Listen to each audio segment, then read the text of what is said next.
Eagles. Eagles.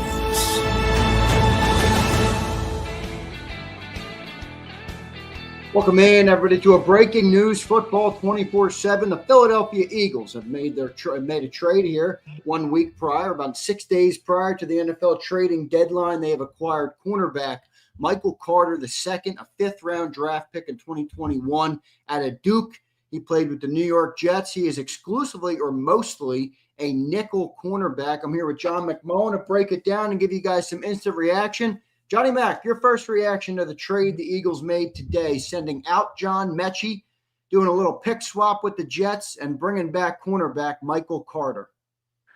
Yeah, it certainly seems a situation where this could be the potential linchpin to getting Cooper DeJean outside pretty much on a full-time basis if it clicks. Now, obviously, it has to click, and Vic has to trust him in that defense, and all of a sudden, then you can get Cooper DeJean outside. And I think you stop some of the conversation about Keely Ringo, Adoree Jackson, Jacorian Bennett, and trying to cobble that together. So, yeah, long-time slot corner, got a pretty good deal from the Jets a couple years ago. And about 85%. He's just under 5'10", so obviously he's better suited for the slot. And it's interesting because we had talked to Vic yesterday, and he mentioned the difficulties in finding outside corners, and if it's easier to play in slot. He said, well, normally, but we haven't been able to figure it out. So he hasn't had confidence in what he has in the slot behind Cooper DeJean. So this could be that move versus looking for the outside corner at this stage of the game, which is probably not going to work out too well because people are going to hold on to outside corners pretty firmly at the trade deadline. So you're not going to be getting any kind of splashes in that type of situation. So to do it this way, if you get a competent slot corner and be able to move Cooper outside, you've solved that problem. And look, John Metchie, big name when they acquired him in the trade earlier. I think a lot of people got excited, but, this is not a high-volume passing offense, and he's the fourth receiver. So he wasn't getting the football much. So I don't think it's going to hurt the Eagles by sending him out. And now you have to start talking about, well, maybe the numbers are too much at corner. We just talked about you have three guys outside corner that might not figure in, whether it could be Adoree Jackson, whether Jacorian Bennett, or Keely Ringo. But I think Keely is safe from the perspective of he's such a good special teams player. I think they'll want to keep him around and still on his rookie deal. But we were talking this morning. How are you going to make a move? Yeah, he's going to make a move. He always makes a move. And I doubt that this is going to be the only move he makes. And it might be guys going out if he can get, the numbers game is getting crowded at corners, getting crowded at edge rusher. If you're going to get Brandon Graham and Nolan Smith and Azeez Ojulari back, and you need to get Jihad Campbell snaps at edge, all of a sudden you got a numbers problem there, and somebody might be on their way out. So it's going to be an interesting lead up to November 4th. Not that John Metchie is comparable to A.J. Brown. You can also put a pin in that grenade. You're not going to trade John Metchie and A.J. Brown. So if anybody thought that was going to happen, which it isn't going to happen, but if anybody thought it, that should put a pin in that grenade. John, this to me feels like it might be a depth move. I know it makes sense what you're saying to kick Cooper to the outside, but John, this guy's been pretty bad the last 2 years. I mean, he had a good start to his career, 23, graded out pretty well, but his total defense grade on PFF right now is a 43. I mean, he's got 145 total snaps this year. He's played in 5 games. He was out weeks 5, 6, and 7, returned to the field list in week 8 with only 6 snaps. So I don't know. I mean, is he good enough? What do you know about the player? Is he good enough? Because Vic used to say, we don't want to move Cooper outside because we're going to get a lot worse at the nickel. it still feels like they're going to get a lot worse at the nickel. And I understand that's a bit of a self-fulfilling prophecy. You're not going to get a player that's as good as Cooper DeJean, but I don't know. It doesn't feel like they solved that to me. Well, I mean, Joe Douglas is obviously back here, and he has a keen knowledge on what the player is. He did play well early in his career to earn the contract that he did. He's had some injury issues. By no means am I saying he's stepping in next week and playing slot corner. I let it off by, if Vic gets to know the player and starts to trust him, it can open that door. We've been talking about that door for a long time. You need to open that door just from the bare minimum of the football business perspective, because again, Cooper at some point is going to go, hey, either you're going to create a new market at slot cornerback, which the Eagles are not going to want to do for a number of reasons, and not, other teams are not going to like them creating a new market in the nickel to pay players above where they typically get paid. So the thought was always that he was going to move outside at some point, or at least get an opportunity that he can prove to move outside, prove he can play outside. And he already has in the base defense, and he's already proven he can play outside. So, when we talk about Cooper DeJean, it's not him. He can play outside. He can play slot. He can play safety if you need him. He can play anywhere in the secondary, and you're going to improve that position pretty much because he's such a good football player. So it becomes, is Michael Carter better in the slot than not Cooper DeJean? Is he better in the slot than Ringo is outside, than Dory is outside, than Jacorian is outside? So that's the real question. Yeah, I guess that's a fair way to look at it. I mean, and I assume that's the way they are looking at it. It does feel like this could be the beginning of another deal, or maybe the start of more moves that Howie will make. John, what did you think of the compensation that was sent? It looks like it's John Metchie, and then there's a pick swap. So the Eagles are going to get back a 7th-round pick, and they're sending a 6th-round pick, both in the 2027 draft. Yeah, what did you think of the compensation?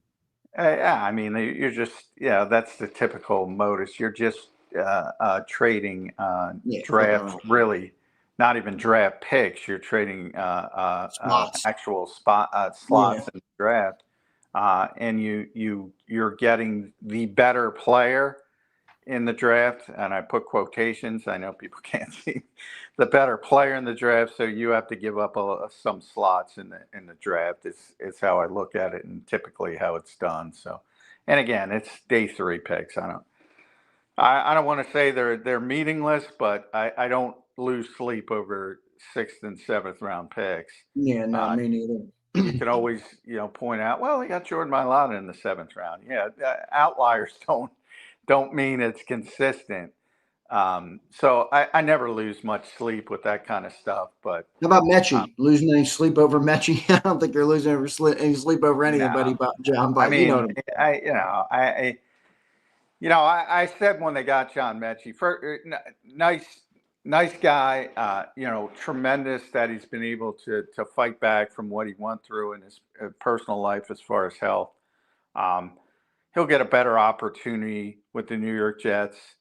So I think it'll help him from that perspective.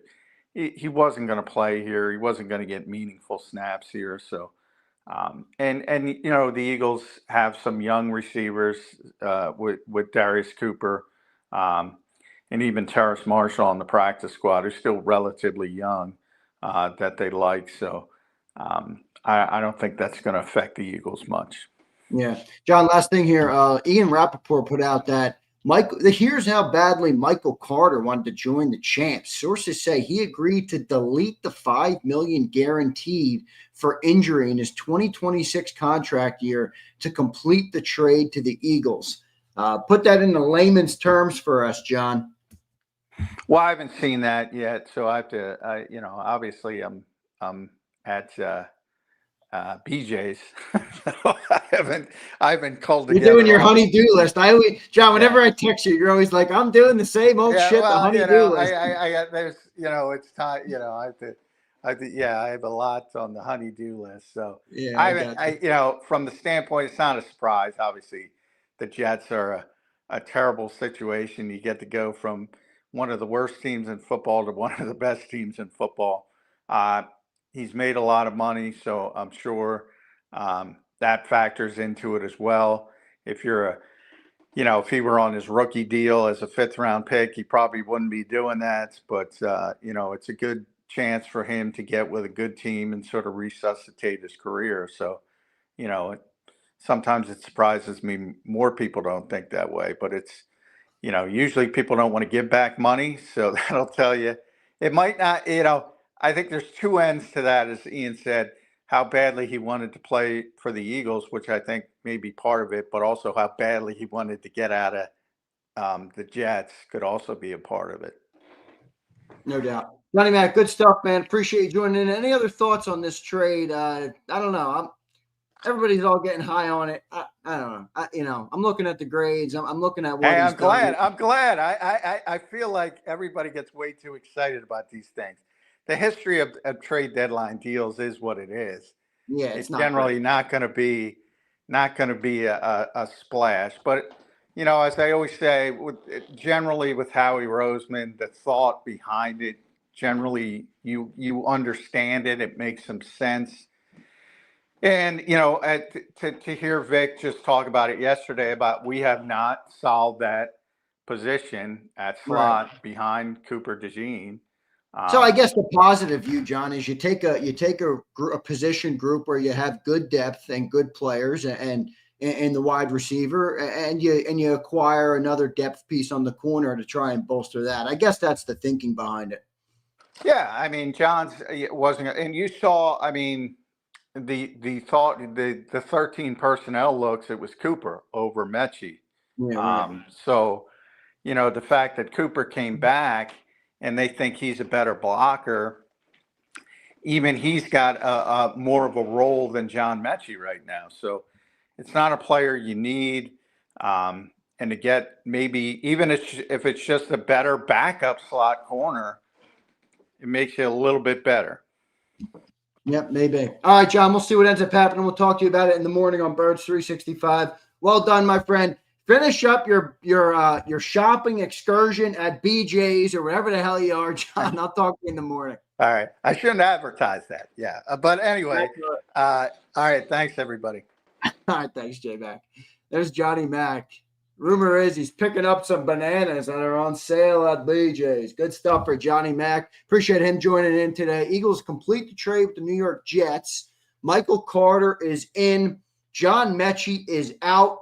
A 7th-round pick is in. A 6th-round pick is out. Mad trade.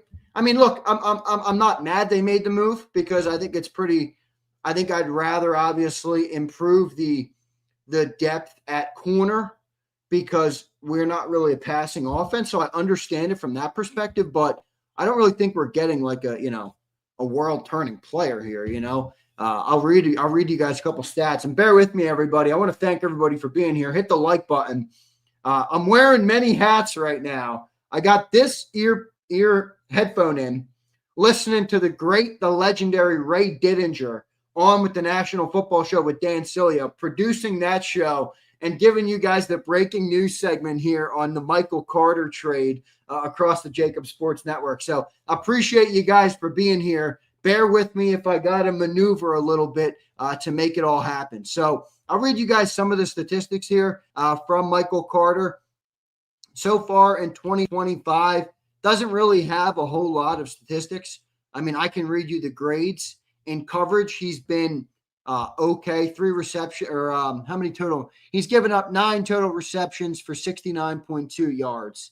For 123 yards, excuse me, with a 70% reception percentage and 13.7 yards per reception. He gave up 85 yak yards, and he gave up a total. His long in the season he gave up was a 31-yarder. 2 times he did that. So, not much to give you. He's lined up 113 times in the slot this year, 18 times in the box. So that's basically like a hybrid safety, if you will. So, Jared, I'm sorry, dude. I'm doing a million things. And Jared crying about a super chat. Jared, I'll get to your super chat. Jared says, Cooper DeJean moving outside confirmed. How would we confirm that, Jared? So you bitch at me about a super chat, and it's not even a good one. Thank you for the super chat, but we'll get confirmation on that when the guys hit the field. I mean, come on, Jared. I always get super chats. I'm doing 40 things at once. You send a $5 super chat at the top of the show. Here's JD3. Just released Perry Nickerson, so we had a hole at nickel depth. Maybe he comes along and starts in the slot, though. Maybe, JD3. That could be what's happening here. All right. We will see what happens. So we'll see what they end up doing. Guys, he's got 2,600 snaps in his career. 2,200 of them are in the slot. All right. So he's a slot corner. That's where he's playing. He's doing slot corner, and we'll see what he can do. We will see what he can do. You know, I don't think he improved that much. It's the same thing. If Cooper DeJean goes to the outside, you're not going to have a very good slot corner. All right. So we'll see. I think John's right. If the slot at the backup, Michael Carter, is better than the outside cornerback, that would be Keely Ringo, Adoree Jackson, Jacorian Bennett, the second outside cornerback, they'll make the move. They'll put Cooper to the outside, and they'll take the hit at slot. So we'll see what they end up doing with it. You know, I don't think the trade is as big or groundbreaking as many content creators will make you believe. Don't fall for the banana in the tailpipe. Our defense is a new defense now. Relax. It's a depth piece at corner. And maybe it is. Jared, I see you being a good sport. Thank you, Jared. Sorry I had to rip you. I mean, you're crying about a super chat, Jared. I'll get to it, guy. Okay? Holy moly. Guy's got more. He's crying like he's my sister. I mean, what does he want from me? This Jared guy. All right? But so that's kind of the rundown on what it is. I do think that the $5 million thing is interesting because this dude wants to play in Philly. I mean, he wanted to do anything to get out of New York. And whenever I see a player like that, I will say this. This is my most optimistic way I'll look at Michael Carter. He was a really good player in 2023, so much so that he got a contract. All right, a pretty good contract. I think it was like 3 years, $30 million, something like that. I don't have the exact number for you. But 2024, he went from an 80 PFF grade in 23 to a 50 in 24. And 25 so far, he's a 43. Now, maybe potentially he was so discouraged and not playing, up to his potential because he was with the New York Jets and they can't even win a football game.